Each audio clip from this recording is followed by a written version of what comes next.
1절에서 9절까지입니다.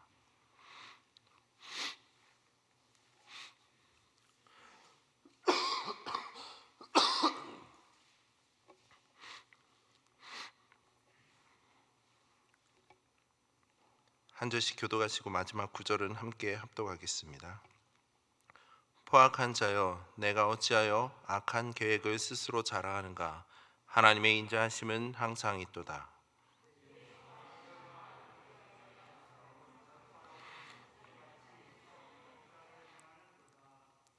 내가 선보다 악을 사랑하며 의를 말함보다 거짓을 사랑하는도다. 셀라.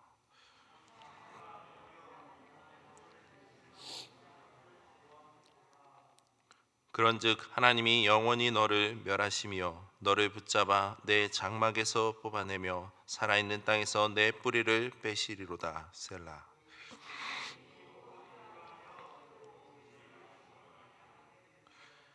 이 사람은 하나님을 자기 힘으로 삼지 아니하고 오직 자기 재물의 풍부함을 의지하며 자기의 악으로 스스로 든든하게 하던 자라 하리로다.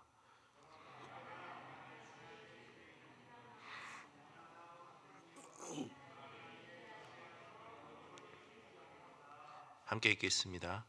주께서 이를 행하셨으므로 내가 영원히 주께 감사하고 주의 이름이 선하심으로 주의 성도 앞에서 내가 주의 이름을 사모하리이다.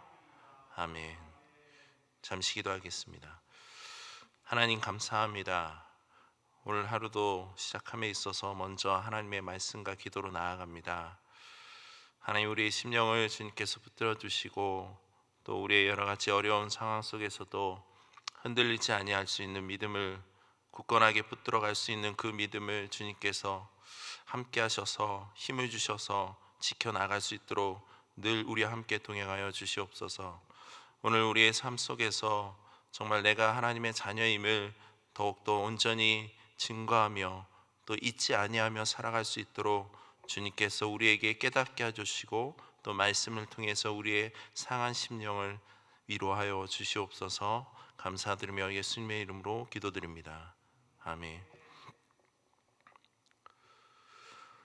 본시의 내용을 살펴보면 앞부분 표지에도 나타나 있듯이 본시는 다윗의 생애 가운데 가장 비통했던 사건으로 도액의 밀고로 인해 노베에 거하던 제사장 85명의 학살당하는, 즉 죽임을 당하는 사건을 배경으로 하고 있습니다.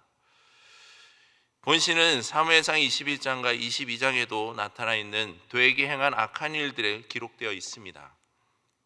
당시 다윗은 사울이 자신을 죽이려는 것을 알고 요나단과 이별한 뒤 롭 땅으로 가서 사울에게 쫓기고 있는 지금의 자신의 그 상황을 숨기고 대제사장 아히멜렉의 도움을 받게 됩니다.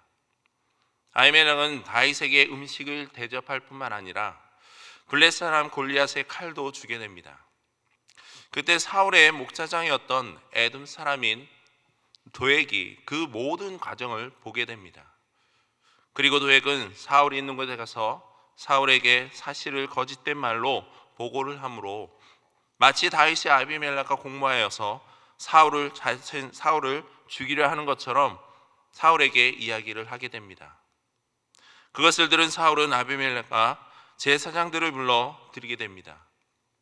그리고 사울은 도에게 그 거짓된 보고로 말미암아 제사장들을 죽일 것을 명령합니다. 그러나 신하들은 하나님이 기름 부으신 그 제사장들에게 칼을 들여 하지 않았습니다. 이때 사울이 도액에게 명령하자 도액이 나서서 제사장 85명을 죽이게 됩니다. 또한 롭 땅으로 가서 제사장에게 속한 남녀와 그 아이들과 또한 젖 먹는 자들과 소와 나귀와 양을 칼로 쳐 죽이기까지도 합니다. 이때 아히멜렉의 아들 아비아달이 도망하여 다윗에게 가서 도액이 행한 그 모든 일들을 고하자 다윗은 도액이 함께 있었던 것을 회상하면서 분명히 도액이 사울에게 고할 것을 알고도 경솔히 행한 것을 탄식하며 그 85명의 제사장들의 그 죽음이 마치 자신 때문에 일어난 일이라 자책을 하게 됩니다. 이러한 탄식 뒤에 다윗은 도액의 그 악행을 생각하면 하며 지은 시가 바로 오늘 본문의 내용입니다. 무엇보다 다윗은 본시에서 되게 그 사악함이 그 혀에 있음을 지적하고 있습니다. 2절 말씀입니다. 내 혀가 심한 악을 꾀하여 날카로운 삭도같이 간사를 행하는도다. 이것을 쉬운 성경으로 표현하면요, 당신의 혀는 파멸을 만들어냅니다. 거짓된 일을 하는 자여, 당신의 혀는 날카로운 면도날 같습니다 라고 표현되고 있습니다. 여기서 내 혀라는 것은 바로 도액의 말을 나타냅니다. 즉 다윗은 도액의 단사한 혀로 인해 일어난 그 높당의 비극을 지적하고 있는 것입니다. 이는 자신의 출세와 성공을 위하여 간사하게 사용한 그 혀가 얼마나 큰 해를 가져갔는지를 염두에 둔 표현입니다. 이러한 도액의 말이 가져온 치명적인 결과는 과연 어떠할까요?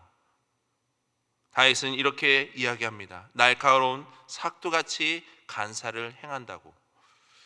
여기서 날카로운 삭도같이라는 것은요, 수염이나 털을 깎는 칼로서 조금만 스쳐도 베이는 매우 예리한 면도칼이나 또는 면도칼같이 예리한 검을 가리키는 것입니다.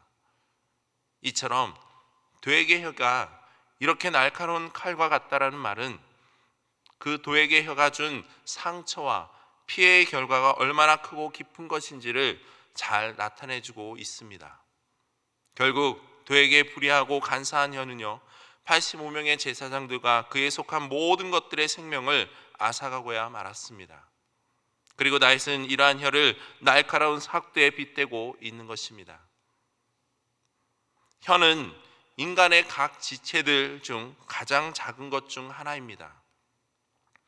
작은 것이니 얼마나 큰 위험성이 있겠는가 생각할 수도 있지만 혀는 그 어떤 무기보다도 영향력이 강하고 예리하며 매우 날카롭습니다. 혀는 우리의 삶의 현장에서 또한 사람들과의 관계 속에서 어떻게 사용하느냐에 따라서 성도로서의 온전한 모습을 잘 보여줄 수 있는 가장 큰 무기이며 도구입니다.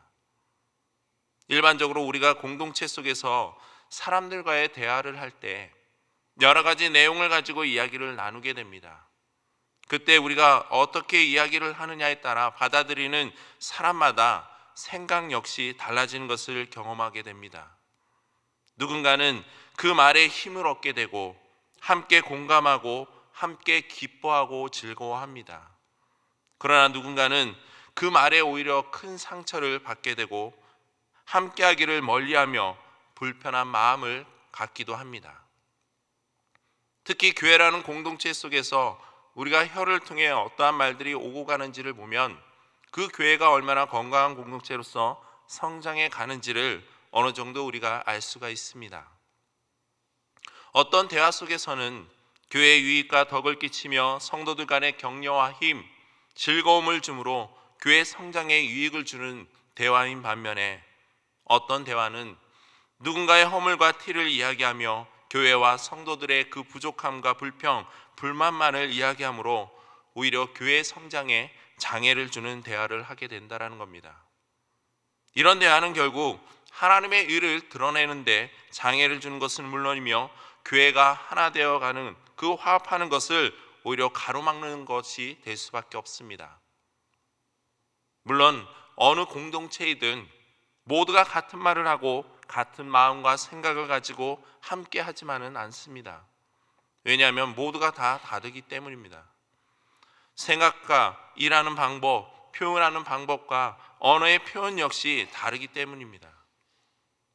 또한 인간은 본성이 악하기에 선보다는 악을 더 사랑하기 때문에 어느 공동체든지 다 선한 모습만이 가득할 수는 없습니다. 로마서 7장 19절에서도 바울은 내가 원하는 바 선은 행하지 아니하고 도리어 원하지 아니하는 바 악을 행하는도다라고 말하고 있듯이 인간은 본래 선보다는 악을 더 가까이 하고 있다라는 것입니다. 다시 말하면 사람은 마음으로 생각하는 것을 입으로 말하기에 본성이 악한 존재이기에 의보다는 거짓을 말한다라는 것입니다. 본문 3절에도 보시면 내가 선보다 악을 사랑하며 의를 말함보다 거짓을 사랑하는도다라고 말씀하고 있습니다. 이처럼 본문 역시 도에게 하나님의 기름 부음 받은 제사장들을 죽이는 그 악한 죄를 행한 것도 그의 마음속에 선보다는 악을 진리보다는 거짓을 더 사랑했기 때문이라 할 수 있습니다. 그러므로 우리는 혀를 사용함에 있어서나 다른 누군가에 대함에 있어서도 한 번 더 조심해서 말을 해야 하며 긍휼한 마음을 가지고 불쌍히 바라보는 그 눈과 마음을 가져야 한다라는 겁니다. 왜냐하면 그런 말을 하고 그런 마음을 가지고 그런 눈으로 바라보면 나 역시 죄인이며 연약한 존재임을 깨닫게 되기 때문입니다. 나의 잘못된 혀의 사용으로 인해 누군가는 상처를 받고 불편해하는 것과 같이 나 역시 누군가가 나의 허물을 이야기하고 거짓된 말과 과장된 말로 다른 누군가의 말을 했을 때 그것을 알게 되었을 때 상처가 되고 또한 기분이 나쁘고 불편한 마음이 들듯이 나를 먼저 바라보는 눈과 그 마음이 있다면 결국 우리는 지체 중 가장 작은 혀를 가볍게 생각하지 않을 것이며 악행과 거짓이 아닌 진리와 선한 영향력을 주기 위한 도구로서 사용할 줄 믿습니다. 또한 우리는 남을 해치는 모든 말을 좋아하는 간사한 혀가 아닌 다른 사람에게 유익을 주고 격려케 함으로 힘을 줌으로 기쁨과 즐거움을 줄 수 있는 그 유익한 혀가 되어야 할 줄 믿습니다. 다음으로 시인은 도액이 이러한 잔혹한 이 간사한 죄, 악한 죄를 짓게 된 그 동기에 대해 이야기하고 있습니다. 7절 말씀입니다. 이 사람은 하나님을 자기 힘으로 삼지 아니하고 오직 자기 재물의 풍부함을 의지하여 자기의 악으로 스스로 든든하게 하던 자라 하리로다.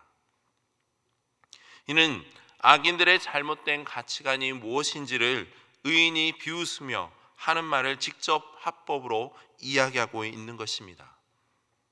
본절을 보면 두 가지 잘못된 가치관에 대해 이야기하고 있습니다.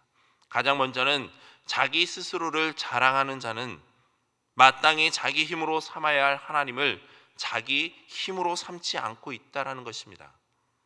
여기서 자기 힘으로라는 것은 기본적으로 요새나 성체, 암벽이라는 의미를 지며 상징적으로는 방어와 힘 등의 의미를 지니고 있습니다.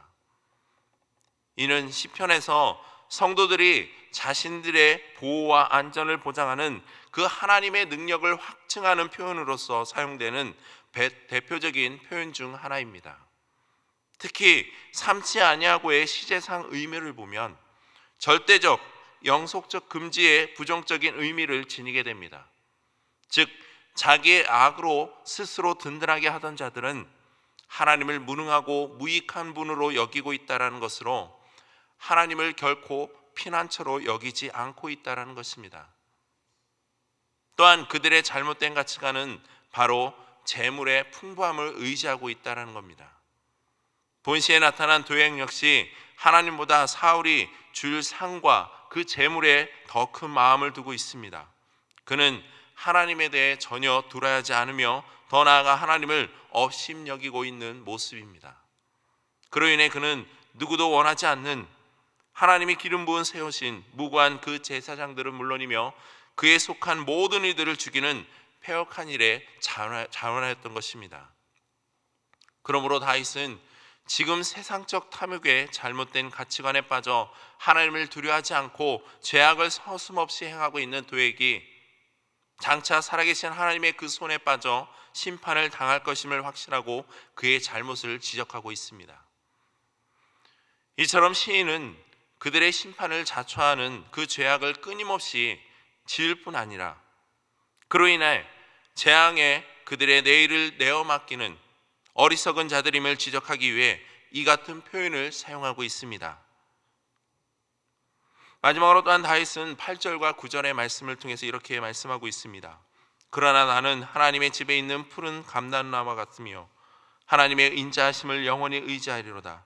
주께서 이를 행하셨으므로 내가 영원히 주께 감사하고 주의 이름이 선하심으로 주의 성도 앞에서 내가 주의 이름을 사모하리이다.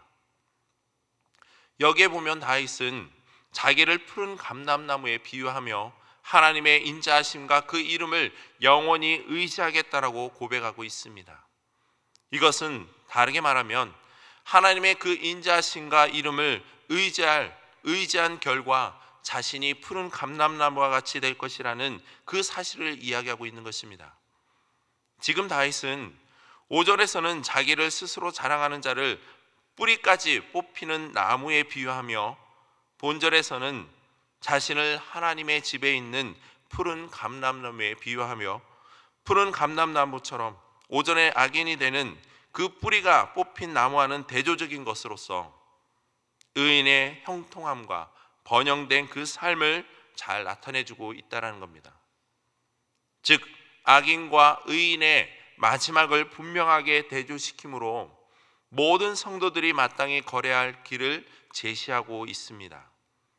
무엇보다도 이러한 축복은 바로 자신의 그 재물의 풍부함을 의지하는 것이 아니라 오직 하나님의 그 인자하심을 의지하는 데 있음을 깨달았기 때문에 하나님의 인자하심과 이름을 영원히 의지하겠다라고 다윗은 지금 고백하고 있습니다. 다르게 말하면 지금 시인은 도액과 같이 자기를 스스로 자랑하는 자는 하나님께서 공의대로 심판하실 것이며 자신을 비롯한 의인들은 안전하게 보호하실 것임을 확신하는 그 신앙을 가지고 감사하고 있는 것이라 할 수 있습니다. 그것은 바로 주의 이름이 선하기 때문이라는 겁니다. 오늘 본문 속 시인은 자신을 도와준 아히멜렉을 비롯한 노베에 거하던 제사장들과 그에 속한 모든 이들이 도에게 거짓된 혀의 말로 인해 죽임을 당하는 참혹하고 암울한 그 현실 가운데서 격분하며 원망하는 것이 아니라 도리어 눈에 보이는 그 현상을 너머로 있는 악인의 그 비참한 운명과 의인의 궁극적인 기쁨과 형통을 바라보고 이를 통해 노래하고 있습니다. 어찌 보면 이는 악한 자로 인하여 고난과 어려움 가운데 있는 의인들에게 큰 위로와 확신을 주는 찬양의 시라 할 수 있습니다. 오늘 말씀을 통해서 우리 각자의 신앙을 다시 한 번 더 점검해 보시길 원합니다. 나의 혀는 과연 어떤 도구로서 신앙생활과 삶 가운데 행해지고 있는지, 즉 나는 자신을 스스로 자랑하는 자와 같이 뿌리까지 뽑히는 나무로서 악인과 같이 하나님을 나의 힘으로 삼지 아니하고 영원한 파멸의 길로 나아가고 있지는 않은가? 아니면 의인으로서 하나님을 나의 힘으로 삼고 하나님의 그 집에 있는 푸른 감람나무와 같이 하나님의 인자하심과 이름을 영원히 의지하며 감사하고 있는지 말입니다. 성도 여러분, 악인들의 번영과 형통은 그리 오래가지 않습니다. 그들의 번영과 형통은 기껏해야 이 세상에 사는 동안에만 유지될 뿐입니다. 악인의 마지막은 뿌리를 뽑아 그들로 하여금 다시는 회복될 수 없는 영원한 파멸의 길로 접어들게 됩니다. 반면에 의인의 마지막은 하나님의 집에 이른 푸른 감람나무와 같이 영원한 번영과 형통의 길을 걷게 됨을 우리는 확신할 수 있습니다. 오늘 말씀을 통해서 오늘 하루도 우리가 하나님의 집에 있는 푸른 감람나무와 같은 그 영원한 기쁨과 안식을 소망하며 또 그에 걸맞는 합당한 신앙생활을 이어가며 하나님만을 의지하며 이름을 찬양하길 소망합니다. 또한 내가 말하는 혀를 통해서 말하는 그 모든 것들이 누군가에게 상처와 독이 되는 것이 아니라 오히려 그들의 힘듦 속에서 아픔 속에서 격려와 힘과 용기를 줄 수 있는 그러한 입술의 증거가 되길 소망합니다. 그래서 오늘도 우리가 하나님의 자녀로서 온전한 믿음의 삶을 실천할 때 하나님의 의만을 증거하는 오직 나의 힘이 아닌 하나님이 주시는 힘으로 말미암아 온전히 그 모든 것들을 이어갈 수 있는 저와 여러분들 되기를 주님의 이름으로 축복드립니다. 이 시간 기도하실 때 오늘 말씀을 기억하시면서 나의 혀에 나오는 말들이 공동체와 다른 지체들에게 상처와 거짓을 일삼는 말이 아니라 오히려 무기력해져 있는 교회와 그 성도들에게 힘과 격려의 말이 되며 기쁨과 즐거움을 안겨주는 입술의 고백이 되게 해달라고, 또한 세상의 가치를 우선으로 하기보다는 하나님을 의지하며 나의 힘으로 삼고 주님의 그 언약의 말씀 앞에 순종의 자세로 살아가겠다라는 그 다짐과 결단을 통한 믿음의 삶이 될 수 있기를 함께 기도하시기 바랍니다. 계속해서 담임 목사님의 목회 사역과 건강을 위해서, 그리고 이제 시작되어지고 있는 구역장 모임과 양육 가정 가운데 모든 성도들이 한 마음을 가지고 말씀을 배우고 깨닫는 일에 더욱 힘쓸 수 있도록, 그래서 건강한 교회 공동체로 성장해 나아갈 수 있는 그 도화선, 그 시작이 될 수 있도록 함께 기도하시고, 이 나라 국민들의 삶의 안정을 위해서 또 마지막으로 앞에 보이시는 기도의 제목들과 여러분들이 가지고 계신 기도의 제목들을 놓고 이 시간 함께 기도하겠습니다.